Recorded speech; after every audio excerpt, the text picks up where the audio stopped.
এই ভিডিওটা শুধু আমাদের সরকারের জন্য না, কূটনীতিকদের জন্য না, বরং কৃষক, ছাত্র, জনতা সহ বাংলাদেশের সকল নাগরিকের জন্য গুরুত্বপূর্ণ। কেন? কারণ আমাদের একমাত্র শত্রু হইল ভারত। জি না, আমরা একা তাকে শত্রু জ্ঞান করি না, তারাও আমাদের শত্রু হইলেই মনে করে। এই শত্রু খেলা তারাই শুরু করেছে, আমরা শুরু করি নাই। এটা আমার অনুমান না, আজকে প্রমাণ করবো এবং সবাইরে জানাবো প্রমাণ সহকারে। না হইলে বিপ্লবকে ব্যর্থ করার যেসব চেষ্টা ভারত করবে তা মোকাবেলা করা আমাদের দিয়ে সম্ভব হবে না। গত 16 বছর হাসিনা যেভাবে আমাদের সরকারের সব দপ্তরে ভারতের স্থানীয় দালালদের ঢুকাইতেছে, তাতে আমাদের জন্য নতুন করে সব ঢেলে সাজানো ছাড়া কোনো গতি নাই। যাই হোক, অনেক কথা আছে, তাই চলেন প্রথমেই দেখে নিই ভারতের কূটনীতিক দর্শন কি বলে। তারা কিভাবে আমাদের দেশটাকে দেখে, তারা কিভাবে কূটনীতিকে দেখে, কূটনীতি তাদের কাছে কি। ভারতের কূটনীতিতে চাণক্য, কৌটিল্যকে তাদের মন্ত্রগুরু বলে মনে করে। এই কৌটিল্য হলো খ্রিস্টপূর্ব 300 শতাব্দীর দিকে ভারতবর্ষের রাজা চন্দ্রগুপ্ত মৌর্যের প্রধানমন্ত্রী। তিনি রাষ্ট্র পরিচালনার উপর একটা বই লিখেছিলেন, অর্থশাস্ত্র নামে। এই বইটা প্রায় দ্বাদশ শতাব্দী পর্যন্ত প্রাচীন ভারতে ব্যবহার করা হইতো। তবে ভারতে মুসলিম সাম্রাজ্যের বিস্তারের পর থেকে এই বইটা কেউ আর খুঁজে পাই নাই। মুসলমান শাসনকর্তারা ভারতের প্রাচীন ফিলোসফিকে জয় বাংলা করে দিছিল। যাই হোক, পরে 1905 সালে আবার সবার অজানা এই মাস্টারপিস ভারতের একজন কৃষক উদ্ধার করছিল এবং একজন সাধারণ ব্রিটিশ সেই বইটা ভারতে সংরক্ষণ করার ব্যবস্থা করে। আর বর্তমানে এই অর্থশাস্ত্র, কৌটিল্যের অর্থশাস্ত্র ভারতের প্রধানমন্ত্রী মোদী, পররাষ্ট্রমন্ত্রী জয়শঙ্কর থেকে শুরু করে অনেক নতুন পুরানো নেতার রাজনৈতিক আদর্শে পরিণত হয়েছে। ভারত আবার কৌটিল্য ইকোনমিক কনক্লেভ করার মাধ্যমে এই দর্শন সবার কাছে খাওয়াইতে চায়, দেখাতে চায় এটা আমাদের অরিজিনাল জিনিস, বুঝছাও। এটা ইন্টারেস্টিং গল্প বলি এই কৌটিল্য প্রসঙ্গে। চন্দ্রগুপ্ত মৌর্যকে কৌটিল্য মানে তার প্রাইম মিনিস্টার সামান্য পরিমাণে খাবারের সাথে একটু একটু করে আর্সেনিক মিশাই দিত, মানে সে বিষ যেটাকে বলে। কেন? উদ্দেশ্য ছিল যে একটু একটু করে বিষ খাওয়াইলে তার শরীরে বিষের বিরুদ্ধে একটা প্রতিরোধ ক্ষমতা গড়ে উঠবে, যাতে শত্রুরা তাকে বিষ প্রয়োগে হত্যা করতে না পারে। এটা কিন্তু খুব সাইন্টিফিক, কারণ আধুনিক চিকিৎসা বিজ্ঞানও মিথ্রিডাটিজম বলে একটা শব্দ আছে। এর মাধ্যমে অল্প অল্প মাত্রার বিষ গ্রহণ কইরা বিষের প্রতি প্রতিরোধ ক্ষমতা গড়ে তোলা সম্ভব। ঠিক যেভাবে অ্যান্টিবায়োটিক রেজিস্ট্যান্স হয় না ব্যাকটেরিয়ার, জীবাণুর, ওই রকম আর কি উঙ্কা। তো কথিত আছে যে একবার চন্দ্রগুপ্ত মৌর্যের রানী দুর্ঘটনাক্রমে ওই খাবারটা একটু খেয়ে ফেলে, আর্সেনিকযুক্ত খাবার। রানী তখন সন্তান সম্ভবা ছিলেন, তো বিষের প্রভাব থেকে তার অনাগত সন্তানের বাঁচানোর জন্য রানীর পেট চিরা কৌটিল্য শিশুকে বাইর করছিল। এটাই হইতেছে ইতিহাসের প্রথম সিজারিয়ান সেকশন, বুঝাও। এই ছেলের নাম হইতেছে বিন্দুসার। বিম্বিসার না আবার কলে বিন্দুসার। বিন্দুসারের ছেলে হইতেছে সম্রাট অশোক। বুঝা গেছে? জীবনানন্দের বর্ণনা সেন যখন পড়ি না, উটি লেখা আছে না, বিম্বিসার অশোকের ধূসর জগতে সেখানে ছিলাম আমি। এই বিম্বিসার অশোক বইলা একটা ধাঁধা লাগাই দেন কিন্তু জীবনানন্দ। বিন্দুসার অশোক হইলে পিতা পুত্র হইতো, তাই না? না কইরা একটা টুইস্ট দিছে বিম্বিসার কইয়া। এখানে এসে মনে হয় আসলে কি ঠিক পড়তেছি না ভুল পড়িছি না, তো সেই সময়টা ধূসর হয়ে যাওয়ার জন্য এরকম হয়েছে নাকি, বুঝাও। কি সুন্দর এটা কাব্যিক একটা মোহের মধ্যে ফেলা দেয়, বুঝেছেন? জীবনানন্দের এটা কালে মুন্সিয়ানা। তো আমার কাছে ওই যে পাখির নীড়ের মতো চোখ তুলে নাটোরের বনলতা সেন এই লাইনের চাইতে ওই যে বিম্বিসার অশোকের ধূসর জগতে এই লাইনটা আরো বেশি কাব্যিক বলে মনে হয়। যাই হোক, কাব্য বাদ দিই, হ্যাঁ আসল আলাপে আসি। কেন কৌটিল্যের অর্থশাস্ত্র সম্পর্কে আমাদের জানা এবং বোঝা জরুরি। ভারত আমাদের শত্রু রাষ্ট্র না বন্ধু রাষ্ট্র? এই প্রশ্ন সবাই করলেও কোনো রাজনৈতিক দল কখনো সরাসরি উত্তর দিতে স্বাচ্ছন্দ্য বোধ করে না, ভয় পায় আর কি, কখন ভারত তাদের গদি নড়ায় দেয়। তাই বলে সবাই যে কবে যে ভারত আমাদের বন্ধু রাষ্ট্র, তাকালে না। এটাই আমাদের সমাজে ইনশাল্লাহ বলার মতোই সত্য। হাসিনা বাবুর আমলে তো ভারতকে বন্ধু বলাটা একটা ফ্যাশন ছিল। বাংলাদেশের কোনো জাতীয় অর্জনে ওই ভারতের প্রধানমন্ত্রী, রাষ্ট্রপতি থেকে শুরু করে মন্ত্রী, মুখ্যমন্ত্রী আগমন খুব কমন ছিল না, সাধারণ ঘটনা ছিল না। কিন্তু হঠাৎ কি হইলো যে ময়ূক পাগলা হইয়া গেল। এই যে দেখেছেন এডিটর সাহেব, এটা দেখান না, ওই তিরিং বিরিং করে লাফায় না, দেখান না। ও কলে তারেক হেভি টাপাইছে, ওই যে গণ অধিকারের তারেক, বুঝাও। আর তারেকের ভিডিওটা দেখা, তারেক কি কইছিল যে জামাতকে আপনার পাশাত কামড় দিছে, দেখান না ওইটা। আরে বাবর কে? বাবর কে? কে? বাবর ভারতের বাপ। হ্যাঁ, বাবর ভারতের বাপ। আর আচ্ছা ঠিক আছে, ঠিক আছে। সমস্যা কি বলেন তো? আমার আমার আমার আমার সমস্যা হচ্ছে জামাতি এবং জেহাদিরা। বন্ধ করতে পারবেন? কেন জামাতিরা আপনার পাশে কামড় দিয়েছে বলেন? বিজেপির নেতারা উল্টা পাল্টা বলা শুরু করলো। এই দেখেন, ভিডিও দেখেন। বাংলাদেশের সঙ্গে যুদ্ধ ভারতের কাছে তো কয়েকদিনের ব্যাপার নয়, কয়েক মিনিটেই ফয়সলা হয়ে যাবে। তা আমরা বড় ভাই হিসেবে চিমটি কাটছে, আঁচড় কাটছে, সহ্য করছি, তো বেড়া আমরা দেবই। বাংলাদেশের সীমান্তে কাঁটাতারের বেড়া বসানোর দরকার হইল, দেখেছেন? আরো কত কি। আসলে বাংলাদেশের সাথে ভারতের কোনো বন্ধুত্ব সম্পর্ক নাই, কখনো ছিল না। তবে ভালো সম্পর্ক আছে তার সেবাদাসী হাসিনা, তার দল আওয়ামী লীগের সাথে। আমাদের পররাষ্ট্র মন্ত্রণালয়ে যারা ভারতে কাজ করেছেন তারা সবাই জানেন যে ভারত আমাদের কতটা নিচু চোখে দেখে। যারা ঘুরতে গেছেন, চিকিৎসা নিতে গেছেন, তারা জানেন যে মুম্বাইতে তো বাংলাদেশের পাসপোর্টধারীদের তারা হোটেলে বুকিং পর্যন্ত দেয় না, দেখেছেন? হাসিনার আমলেও ভারত শুধু আমাদের থেকে সুবিধাই নিছে, কিচ্ছু দেয় নাই। ট্রানজিট নিছে, চট্টগ্রাম পোর্ট দিয়ে মালামাল পরিবহনের অনুমতি নিছে, বাংলাদেশকে ভারতের মনোপলিতে পরিণত করেছে, আমাদের সরকারি প্রতিষ্ঠানগুলোকে শেষ করে দিছে। বিনিময়ে আমরা কি ওই মুজিবের আমলে স্বাক্ষর করা ফারাক্কার ন্যায্য পানির হিস্সা পাইছি? পাই নাই। আমরা কি হাসিনার আমলে তিস্তা চুক্তি দিয়ে পানির ন্যায্য হিস্সা পাইছি? পাই নাই। তার কারণ কি? কারণটা হইতেছে কৌটিল্যের একটা থিওরি আছে, mandala theory. Mandala Nelson Mandela না, মান্ডালা মন্ডো থিওরি আর কি। তার মানে কোন রাজার পাশের রাজ্য তার বন্ধু না, পাশের রাজ্য হইল তার বন্ধু, বুঝছা? হও, চলেন একবার ম্যাপ দেখে আসি। ভারতের আশেপাশে যত রাষ্ট্র আছে তার মধ্যে একমাত্র বাংলাদেশের সাথে তার কথিত বন্ধুত্ব ছিল, মানে একমাত্র সেবাদেশী হাসিনার মাধ্যমে সে বন্ধুত্ব ছিল। কিন্তু পাকিস্তান, নেপাল, ভুটান, শ্রীলঙ্কা, মালদ্বীপ, এমনকি মিয়ানমারের সাথে ভারতের অত ভালো সম্পর্ক না, তাই না? বন্ধুত্ব নাই। বাংলাদেশে ভারত প্রভু তার সেবাদাসী হাসিনাকে একটা চুষনি দিয়ে বুঝ দিছে, ওই যে তো বন্ধু। এটাও আসলে একটা কৌটিল্য মতে ভারতের পররাষ্ট্রনীতির একটা অংশ কলে। এটা আমরা দেখমুনি, হাসিনা ফাসিনা কিছু না। এটা বোঝার জন্য চলেন দেখি কৌটিল্যের পররাষ্ট্রনীতিতে কি লেখা আছে। কৌটিল্যের পররাষ্ট্রনীতিকে বলে 6-fold পলিসি, মানে 6 স্তরের পলিসি। এটা একটা সংস্কৃত খটোমটো বাংলা আছে, ষটগুণ্য সিদ্ধান্ত। যাই হোক, আমি ইংলিশটাই কব, কারণ ইংলিশে কইলে তো ঠিকই কইছি, তাই না? তো যাই হোক, এই 6-fold পলিসি অনুযায়ী পররাষ্ট্রনীতি 6 ভাবে পরিচালনা করা যায়, 6 ভাবে, বুঝছাও? কি কি? শান্তি, যুদ্ধ, নিরপেক্ষতা, আগ্রাসন, জোট এবং দ্বৈত নীতি। হ্যাঁ, বুঝছাও? 6টা। তো প্রথম আলাপ হইতেছে শান্তি নিয়ে, মানে কৌটিল্যের শান্তি নীতি কি কূটনীতিতে। কৌটিল্য কয় যে একজন রাজা তখনই শান্তি স্থাপন করবে যখন সে দেখবে যে শত্রু রাজা তার ক্ষতি করার সামর্থ্য রাখে। তার মানে হইলো দৌড়ের উপরে রাখতে পারলে ভারত শান্তির কথা বলবে, বুঝছাও? 2001 সালে রৌমারিতে সীমান্তে আমাদের তৎকালীন বিডিআর এর মাইরের কথা মনে আছে না? এডিটর সাহেব খালি মাইর হবে, মাইরের সাউন্ড হবে। কেমনে তাদের বিএসএফ কে আমাদের বিডিআর জওয়ানেরা দৌড়ের উপরে রাখিছিল, মনে আছে না? হ্যাঁ, তো তখন ভারতের অনেক সৈন্য মারা গেলেও ভারত কিন্তু আমাদের সাথে শান্তি স্থাপন করেছিল, কারণ তারা বুঝেছিল যে বাংলাদেশ তাদের দৌড়ের উপরে, দাবরানির উপরে রাখতে পারে। তাইলে ইন্ডিয়ার সাথে শান্তি স্থাপনের একমাত্র পথ হইতেছে, একমাত্র রাস্তা হইতেছে ওরা দাবরানির উপরে রাখা। আরেকটা উদাহরণ দিই, 1962 সালে ইন্দো-চীন যুদ্ধে চীনা সেনারা ভারতের সেনাদের নাকানি জমিতে খাইছিল, একটা অংশ দখল করে নিয়েছিল। ভারত তখন দ্রুত নাকে খত দিয়া চীনের সাথে শান্তি স্থাপন করেছিল, কারণ ভারত জানতো যে চীনকে আক্রমণ করলে তাদের খবর আছে, বুঝেছাও? তার মানে ওরা যত দাবরানির উপরে রাখবেন ও শান্তি শান্তি করে আপনার কাছে আসবে। 1 নাম্বার সূত্র কয়া দিলাম। তাই আমাদের সেনাবাহিনীর সাহস নিয়ে লড়াই করার কিছু ডেমো ভারতকে দিয়ে দিতে হবে। আমরা অলরেডি একটা ডেমো দিছি যখন নতুন করে বর্ডারে কাঁটাতার লাগাইতে গেছিল না, কিন্তু এটা তেমন কোনো ডেমো হয় নাই। এটা আরেকটু ভালো করা লাগবে আর কি।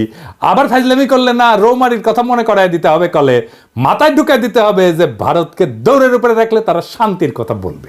ওর তত্ত্ব দিয়াই ওরে মাইট দিতে হবে। ও কেমনে কূটনীতি চালায়, ওর কূটনীতির মাইন্ডে কি কাজ করে সেটা বুঝা ওর মতো যদি কাজ করেন তাইলে কেস ফতে। এবার আসেন যুদ্ধনীতি। কৌটিল্যের যুদ্ধনীতি কি? কৌটিল্যের মতে একজন রাজা তখনই যুদ্ধের জন্য আক্রমণ করবে যখন দেখবে যে তার অবস্থান শত্রুর চেয়ে শক্তিশালী। কথা সত্য। এই যে 1971 সালের কথাই ধরেন না, পাকিস্তান যখন আমাদের আক্রমণ করলো তখন ভারত আমাদের সাথে এসে সাথে সাথে যুদ্ধ করে নাই। তারা দেখিছে যে আমাদের মুক্তি বাহিনী কতটুকু যুদ্ধ করতে পারে। যখন মুক্তি বাহিনী আমাদের পাইরা ফেলাইছে না পাকিস্তানি বাহিনীদের, যখন দেখেছে যে মূল কাম সাইরা ফেলাইছে, তখন 3রা ডিসেম্বর 71 সালের মুক্তিযুদ্ধের শেষের মাত্র 13 দিন আগে যৌথ কমান্ড গঠন করিয়া মুক্তিযোদ্ধাদের ক্রেডিট নিয়া বাংলাদেশকে স্বাধীন করিয়া দেওয়ার ক্রেডিট নিয়ে নিছে, বুঝছাও? এটা হইল ভারতের সামবাজ যুদ্ধনীতি। এরা তখনই যুদ্ধ করবে যখন তারা বুঝে যে তাদের জেতার সম্ভাবনা 100%। অনেকেই জানেন যে শেখ মুজিবের বান্ধবী যে ইন্দিরা গান্ধী সেই সময়ের ভারতের সেনাপ্রধান জেনারেল মানেকশকে জুন মাসে কইছিলেন যে এই যুদ্ধ শুরু করতে, কিন্তু রাজি হন নাই। কারণ তখন বাংলাদেশে বর্ষাকাল এবং তাদের সেনারা বাংলাদেশে বর্ষায় যুদ্ধ করলে পাকিস্তানের কাছে গোয়ারা আসবে। সত্যি কথা, আমার কথা না, মানেকশর কথা। তার মুখে শুনেন দাও কি কইছে, এডিটর সাহেব শুনে দেন। And if I were to go in, I guarantee you 100% defeat. I said to Mrs. Gandhi, will you now give me your orders? All right, cabinet will meet again at 4 o'clock. So everybody started walking out, I being the junior one. A smile on my face as I was going out. She said, Chief, stay behind. So I said, Prime Minister, before you open your mouth, shall I send in my resignation on grounds of health, mental or physical? I said, oh, sit down, Sam, tell me. Everything you told me is the truth. I said, yes, everything I've told you is the truth. I said, it's my job to fight to win, not to lose. And she smiled at me, she said, all right, Sam, you let me know when you're ready. এই যে 13 দিন যুদ্ধ করেছিল, যুদ্ধের পর যে লুটপাট শুরু করেছিল, সেই সময় কিছু বীর সেনা অফিসারের কারণে ঠিক মতো করতে পারে নাই। মেজর জলিলের কথা মনে আছে, সে বাধা দিছিল, তারে গুম করে ফেলছিল। ওই সময় যে করতে পারে নাই লুটপাটটা, এটা গত 53 বছর ধরে পোষায় নিছে ইন্ডিয়া। তাই আমাদের সশস্ত্র বাহিনীকে মনে রাখতে হবে যেন ভারত কখনো এমন সুযোগ আছে বলে ভুলও না করে। প্রফেসর ইউনূসের সেনাবাহিনীর শীতকালীন মহড়ায় যাওয়ার ব্যাপারটা অনেকটা সেই রকম। আমি খুবই পছন্দ করেছি এটা। অনেকে না বুঝলেও আমাদের সবার শ্রদ্ধেয় প্রফেসর ইউনূস স্যার বুঝতে পারিছেন যে এই মহড়ার কত গুরুত্ব। এইসব মহড়া ঘন ঘন করতে হবে, বুঝছাও? শুধু শীত না, বর্ষাতেও করতে হবে। যে শীত বর্ষা কিছুই যে ভারতের কোনো কাজে আসবে না, ওটা বুঝা দেওয়া লাগবে, বুঝছাও? ভারতের মনে যেন ভয় অটুট থাকে, তারা যেন কোনোভাবে বাংলাদেশকে আক্রমণের খায়েশ করতে না পারে। এখন কৌটিল্যের মতে ভারত এই যে যুদ্ধ নীতি, এটা কেমনে করবে? এটা 3 ভাবে করবে, 3 প্রকারে করবে। কি ভাবে? এটা হইতেছে সরাসরি যুদ্ধ, এটা হইতেছে গোপন যুদ্ধ, কিছু কথা থাক না গোপন, আর এটা হইতেছে অঘোষিত যুদ্ধ, মানে ঘোষণা না দিয়া যুদ্ধ, বুঝছাও? ভারত আমাদের সাথে সরাসরি যুদ্ধে যাবি না, ওই সাহসী নাই। ওই যে বুঝিছে না, এখানকার পোলা পাইন এবং বন্দুকের সামনে বুক পাইতা দেয়, তারপরে নড়ে না। তো এর সাথে যুদ্ধ করা যায়। তারা কি যুদ্ধ করবে? গোপন এবং অঘোষিত যুদ্ধ তারা সবসময় করে আসতেছে এবং এটা করে আসবে। চলেন দেখি সেটা কিভাবে করবে। গোপন যুদ্ধ হইল সেটা সেই পন্থা যেটা দ্বারা ভারত আমাদের একদিকে আক্রমণের আশঙ্কা তৈরি করবে আর আমাদের সেনাদের সেই দিকে ব্যস্ত রাখবে, কিন্তু ভারত আমাদের আক্রমণ বা ক্ষতি করবে অন্য দিক থেকে, বুঝছাও? মাথায় ঢুকে নাই, তাই না? ধরেন আমাদের দক্ষিণে তো আরাকান রাজ্য, একটা নতুন রাখাইন দেশ হওয়ার সম্ভাবনা আছে, তাই না? ভারত রাখাইন দেশকে দিয়া বাংলাদেশের নাপ নদী সংলগ্ন বর্ডারে উত্তেজনা তৈরি করবে, আর আমরা যখন ওইদিকে সামলাইতে ব্যস্ত হয়ে যাব তখন উত্তরবঙ্গ বা অন্য কোনো বর্ডার দিয়া সে আক্রমণ করার চেষ্টা করবে। এটা বুঝতে ভারতের ওই হকার সাংবাদিক ময়ূক রঞ্জনের একটা ভিডিও দেখি, চলেন। সে কইতেছে যে বাংলাদেশের চিকেন নেক নিয়ে নিলে ভারত ফেনী দখল করিয়া চট্টগ্রামকে আলাদা করে দিবে। শুনেন। এটিকে বলা হয় বাংলাদেশের চিকেন স্নেক। বাংলাদেশের এই চিকেন স্নেক অবরুদ্ধ করতে ভারতের সময় লাগবে 5 মিনিট। বাংলাদেশের চিকেন স্নেক এটা যদি কাট অফ করে দেওয়া হয় তাহলে গোটা বাংলাদেশের ভূখণ্ডের সাথে চট্টগ্রামের কোনো সম্পর্ক থাকবে না। এই ফেনীটা যদি কোনোভাবে কাট অফ হয়ে যায় বা দখল হয়ে যায় বা অবরুদ্ধ হয়ে যায়, গোটা বাংলাদেশের এত বড়, এত জেলা সহ যে বাংলাদেশ, সেই বাংলাদেশ থেকে কাট অফ হয়ে যাবে চট্টগ্রাম। এবার এটা মৌলবাদীদের কি করে লোকে বোঝাবে? অর্থাৎ ভারত আমাদের চট্টগ্রামের ভয় দেখাতেছে যেন আমরা এদিক নিয়ে ব্যস্ত হয়ে যাই আর ভারত আমাদের অন্যদিকে দেয়, বুঝছাও? কিন্তু সেই প্ল্যান তো আজকে ফাঁস করে দিলাম, তাই না? এবার চলেন অঘোষিত যুদ্ধ কেমনে ভারত করবে। এইটা আসলে ভারতের সবচেয়ে পছন্দের যুদ্ধ, বুঝছাও? এই যুদ্ধে তারা তাদের সরকারি এজেন্ট, ধর্মীয় এজেন্টদের ব্যবহার করবে। তারা এই কাজ শুরুই করে দিছে। সরকারি চাকরিতে ভারতের দালালদের দিয়া অস্থিরতা তৈরি করেছে, ক্যাডারে ক্যাডারে দ্বন্দ্ব করেছে। এইটা প্রফেসর ইউনূসের সরকারকে কাজ করতে না দেওয়ার একটা কুবুদ্ধি।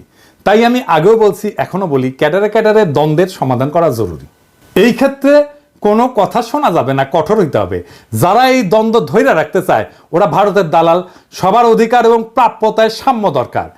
তারপর যদি আমলারা যদি কাজ ঠিক মতো না করে তাহলে পাছায় লাথি দিয়ে চাকরি থেকে বের করে দেন। আমি গত ভিডিওতে তো পররাষ্ট্র অফিসারদের সুযোগ সুবিধার কথা কইছিলাম, তাই না? প্রশাসন ক্যাডার মনে হয় আমার উপর মাইন্ড করেছে যে দাদা তো ওদের কথা কইলে আমাদের কথা কিছুই কয় নাই। হ্যাঁ, এবার বুঝেন কেন বলছি। যতদিন ক্যাডার দ্বন্দ্ব থাকবে ততদিন আমাদের সার্বভৌমত্ব ভারতের আগ্রাসী নীতির হাতে পরাজিত হওয়ার সম্ভাবনা থাকবে। এটা তো আমরা হতে দেব না, তাই না? তবে সুযোগ সুবিধা পাওয়ার পর আমার কূটনীতিক সহ 25 ক্যাডারের ভাই বোনেরা যদি কাজ না করেন আর ভারতের সামসামি না ছাড়েন তাইলে আপনাদের কলে খবর আছে, কইয়া দিলাম, বুঝছেন? আমি যখন ধরি না তখন কিন্তু কচ্ছপের কামড় দিয়া ধরি। আর একটা উদাহরণ দিই, ওই যে চিন্ময় প্রভুপাদের কথা মনে আছে না? ওরে দিয়া ভারত সুন্দর একটা গেম সাজাইছিল করলে যেন হিন্দুরা এই সরকারের বিপক্ষে কাজ করে। সাথে ভারতের কিছু বেতনভোগ বাংলাদেশি দালালও ছিল, ওই যে প্রথম আলো, তার দিল্লি স্টার, এটা আছেই। কিন্তু স্যার সেই ওগেরে আসার মেরে দিচ্ছে ভালো করিয়া। একইভাবে দিল্লির সাতপন্থীদের দিয়া ধর্মপ্রাণ মুসলমান তাবলিগের সদস্যের মধ্যে মারামারি সৃষ্টি করছেন, সেটাও আমরা সামলাইছি করলে। এইরকম আরো আসবে, কিন্তু এখন আর লাভ হবে না, কারণ সবাই বুঝে গেছে যে ভারত কিভাবে এই কাজটা করে বা করবে। এইটা ভারতের অনেক প্রিয় মেথড, কিন্তু প্রিয় পদ্ধতি। ভারত আগেও তাই করেছে। 1975 সালে শেখ মুজিব জয় বাংলা করে দেওয়ার পরে ভারত আমাদের পার্বত্য চট্টগ্রাম এলাকায় শান্তি বাহিনীকে ফান্ড করেছিল, ট্রেনিং দিছে, তারপরে অশান্তি সৃষ্টি করেছে। আরে হারামজাদা কাদের সিদ্দিকী ওরে আশ্রয় দিচ্ছে, আদের সিদ্দিকী তার বাহিনী নিয়ে বাংলাদেশের ভিতরে আসে আক্রমণ করিত, এবং কাদের সিদ্দিকীর বাহিনীর সাথে আমাদের সেনাবাহিনীর যুদ্ধ হইতো। কিন্তু অনেকে গলে বীরুত্তম খেতাবও পাইছে, এবং আমাদের অনেক অফিসার মারা গেছে, সৈনিক মারা গেছে। আর এই হারামজাদা রাজনীতি করিচ্ছে, ওর তো এখন জেলে থাকা উচিত।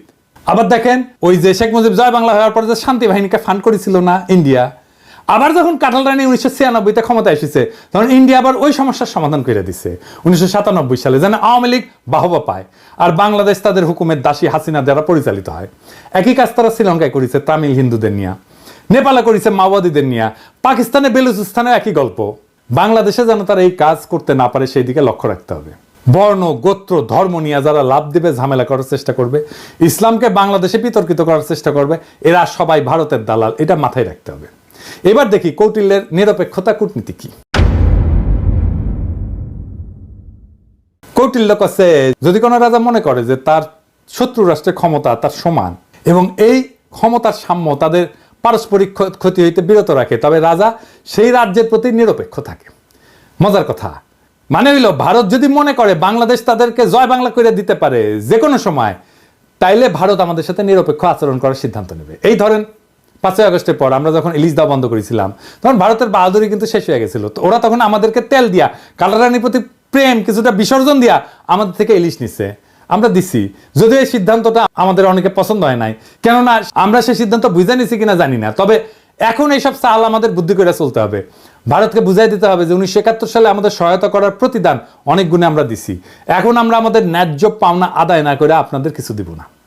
আর একটা উদাহরণ দিই, 2008 সালে যখন মুম্বাইতে আক্রমণ হয় না, ওই যে তার দায় কলে ভারত পাকিস্তানকে দিছিল, অনেক হম্বিতম্বি করেছিল, কিন্তু তারা পাকিস্তানে কোনো সামরিক আক্রমণ চালায় নাই। এর কারণ হইল পাকিস্তান একটা নিউক্লিয়ার শক্তি, ওরে আক্রমণ করলে ভারত জয় বাংলা হয়ে যাবে, এটা ভারত বুঝে, তাই তারা হাক ডাক দিয়া চুপ ছিল। বুঝা গেছে ব্যাপারটা?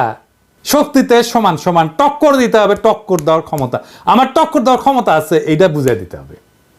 এবার আসেন কৌটিল্যের আগ্রাসন নীতি। কৌটিল্যের দর্শন মোতাবেক একজন রাজা যখন নিজের শক্তি বৃদ্ধি করে তখন সে শত্রু রাজ্যকে আক্রমণের প্রস্তুতি নেয়। এটা কিন্তু ভারত খুবই মানে হইল যে এটা ভারতের পছন্দের একটা মেথড, এইভাবে সে মাপে অন্যরে। এই যে ধরেন রৌমারির কথা, 2001 সালে রৌমারিতে ভারতের সেনারা আমাদের জয় বাংলা হওয়ার পরে ভারত কিন্তু চুপ ছিল, কারণ আগেই বলছি। এরপর আমাদের বুবু যখন 2008-এ 111-এর নকশা ক্ষমতা আসে, তার কয়েকদিনের মাথায় ভারতের প্রতিশোধ নেয় বিডিআরে হত্যাকাণ্ড কইরা, 57 জন সেনা অফিসারকে হত্যা কইরা। শুধু তাই না, বিডিআরের গৌরবময় ইতিহাস যেন বাংলাদেশে না থাকে তাই তারা কাঁঠাল রানীকে দিয়ে নাম পরিবর্তন কইরা বিজিবি বানায়, পোশাক বদলায়। দেখেন হাসিনার দাসত্ব। আমরা যেহেতু এটা এখন বুঝে গেছি, আমরা আবার বিডিআরকে তার আসল নামে ফেরত নিয়ে যাব, বিডিআর নামে পরিচিত হবে, তাদের আধুনিক অস্ত্র দেব, ফেরায় দেব তাদের গৌরবের ইউনিফর্ম। এই নাম শুনলে আর ইউনিফর্ম দেখলে ভারতের 2001 সালের কথা মনে থাকবে, আর পাতলা পায়খানা হয়ে যাবে। এইটা আমাদের প্রথম কৌশল। দেখেন ভারতের সেনাপ্রধানের বক্তব্য। I'm in touch with the chief of Bangladesh during the time of when this changeover took place. I was in constant touch with him, and even thereafter in November 24 we had a video conference also. As far as the military cooperation is concerned, is again going up in the same way. Our officers have moved there for the NDC also. There is no let up on that side. The only thing is, as far as the joint exercise which is carried out, because of the situation as of now, that we have postponed for some time, and as and when the situation improves, that exercise will also go on. When we talk about the relationship we should talk about when there is an elected government. So as of now, the relationship is with the military is well and perfect. 5 আগস্টের পর 5 মাস হয়ে গেল ভারত তার কোনো মন্ত্রী বা সংস্থা প্রধান কখনো এই ধরনের কথা বলে নাই। আমি আমার আগের ভিডিওতে বলছিলাম যে ভারতের প্ল্যান মোতাবেক সব চলতেছে এবং এই প্ল্যান মোতাবেক চালাইতেছে ভারতের আরেক সেবাদাস ওয়াকার। আমার কথা অনেকেই বিশ্বাস করেন নাই, অনেকেই আমাকে কইছেন ওয়াকার একটা বিপ্লবের শক্তি। এখন দেখেছেন তো, এখন দেখেন ভারতের সেনা প্রধান বলে তার সাথে নাকি অন্তর্বর্তীকালীন সরকার গঠনের পুরা সময় জেনারেল ওয়াকারের সাথে যোগাযোগ ছিল। অর্থাৎ ওয়াকার সাহেব যখন রাজনৈতিক নেতাদের নিয়ে অন্তর্বর্তীকালীন সরকার গঠনের চেষ্টা করতেছিলেন, তখন তিনি নিয়মিত ভারতের সেনা প্রধানের সাথে যোগাযোগ রাখতেছিলেন, রাষ্ট্রদ্রোহী কাজ করছেন তিনি। ওয়াকার সাহেব হয় আপনি বিপ্লবের স্পিরিট ধরতে পারেন নাই এবং হাসিনার আমলের অভ্যাস 2 দিনে ছাড়তে পারেন নাই, অথবা আপনাকে ভারতের সেনাপ্রধান ফাঁসাইয়া দিছে যাতে বাংলাদেশের সেনাবাহিনীর সর্বোচ্চ নেতৃত্ব বিপ্লবের বিপক্ষে কাজ করতেছে, এইটা জনমনে ছড়ায় দেওয়া যায়। এইটা বাংলাদেশকে এবং বাংলাদেশের মানুষের মনোবল ধ্বংস করার চেষ্টা। এভাবেই গত 5 মাস ভারত নিজেদের কৌশল ঠিক করেছে এবং বাংলাদেশের সকল মানুষকে এটা বোঝানোর চেষ্টা করতেছে যে ভারত এখনো আমাদের প্রভু। এবং এইটা বোঝানোর জন্য তাদের প্রথম টার্গেট আমাদের হাসিনা বাবুর ফুফাতো বোনের জামাই সেনাপ্রধান ওয়াকার সাহেব। আমি অবাক হই যে সমস্ত সেনা সদর বা আন্তঃবাহিনী জনসংযোগ পরিদপ্তর এই নিয়ে কোনো কথা বলেন নাই, আর ভারতের দালাল বাঙ্গুয়েলিটারা বৈশাখী নিজেদের দেখতেছে আর নিজেদের হারানো প্রভাব পুনরুদ্ধারের স্বপ্ন দেখতেছে। প্রথম আলো গং এখন এইগুলা নিয়ে পুরা গল্প বানাবে ফায়াজ করিমের মতো। এইসব বাংলাদেশ বিরোধী ভারতীয় এজেন্টদের যেখানে দেখবেন সেখানেই এদেরকে জয় বাংলা কইরা দিতে হবে। এখন দেখেছেন তো জেনারেলদের বাসায় হাসিনার লোক, আওয়ামী লীগের লোকেরা লুকে আছে, দেখেছেন? ফ্ল্যাট মালিক কে? ফ্ল্যাট মালিক হচ্ছে মাহবুব সামদ চৌধুরী, মেজর জেনারেল। জি। উনি এখন বর্তমানে কোথায় আছে? উনি এসএসএফ আছে। এসএসএফ আছে, ডিজি। জি।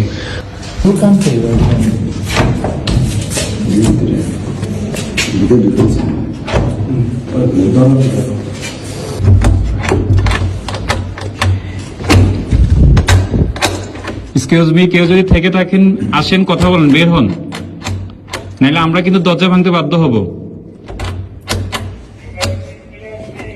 আপনারা যদি ভিতরে কেউ থেকে থাকেন একটু কাইন্ডলি একটু কোঅপারেট করে বের হন, নাহলে আমরা কিন্তু দরজা ভাঙতে ইয়া করব। একটু কাইন্ডলি কথা বলছি। না কে? কে? একটু কথা বলেন কে?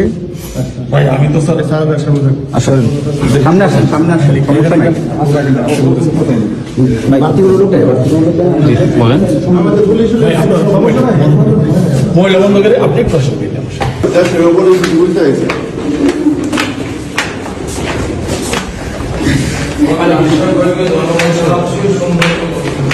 তো এখন কি করা লাগবে আমাদের এই সেনাবাহিনী নিয়ে?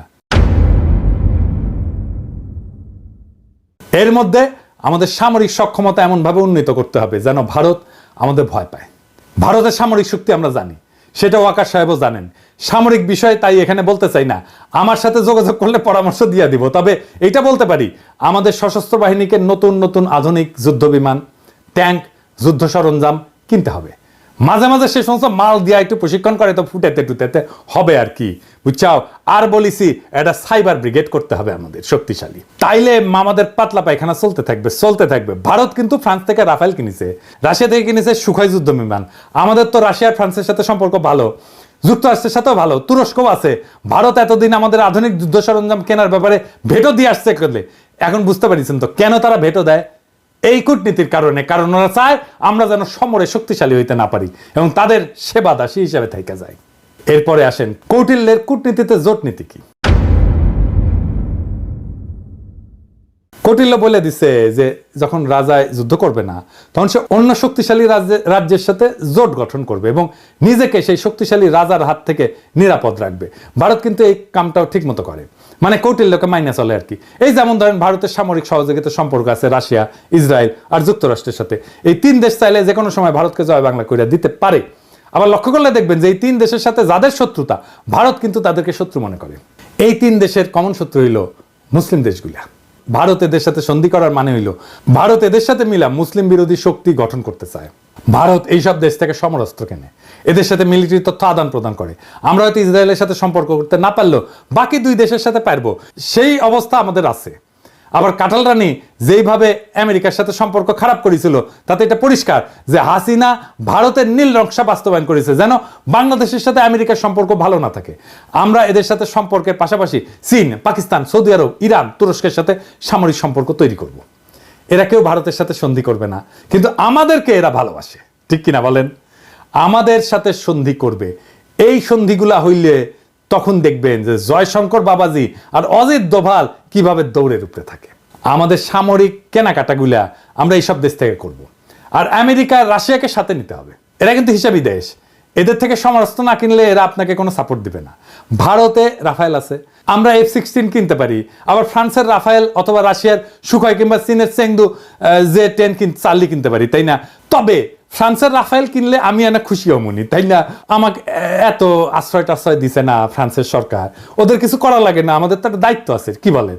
তো রাফায়েল কিনলে পিনাকি দাদা খুশি হয়ে যাবে নি, বুঝছাও? তো শুনেন, কেনা লাগবি না এখনই, খালি কেনার আলাপ শুরু করে দেন, দেখবেন ভারতের সীমান্তে কাঁটাতার বসানো থেমে যাবে।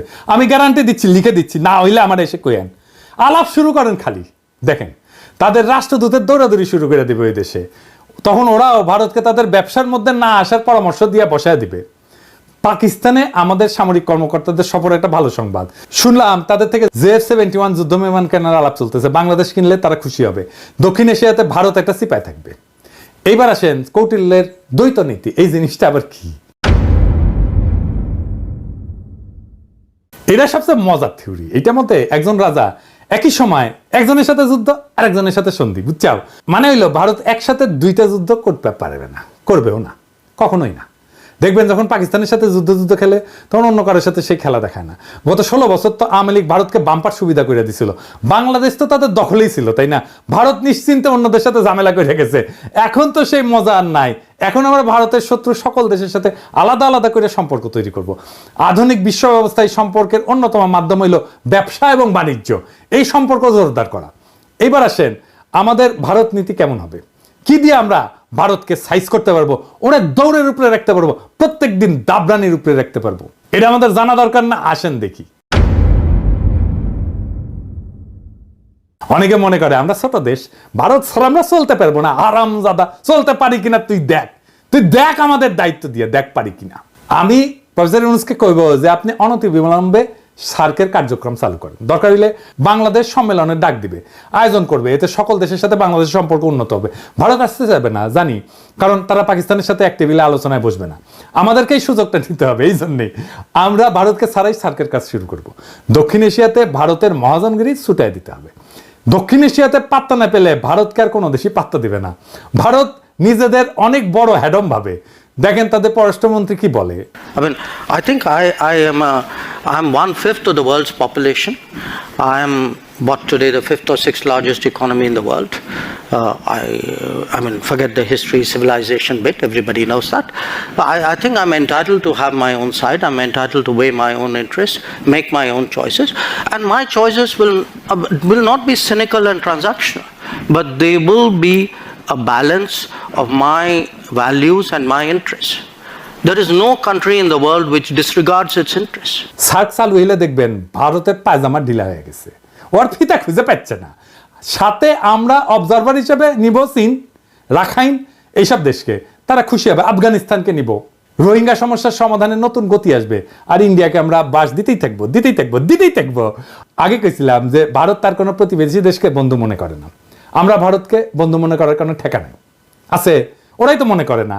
আমাদের ভুলে গেলে চলবে না যে আমরা 18 কোটি মানুষের একটা বাজার, পৃথিবীর 8ম বৃহত্তম বাজার, আমাদের ক্রয় ক্ষমতা বিশ্বে 25তম।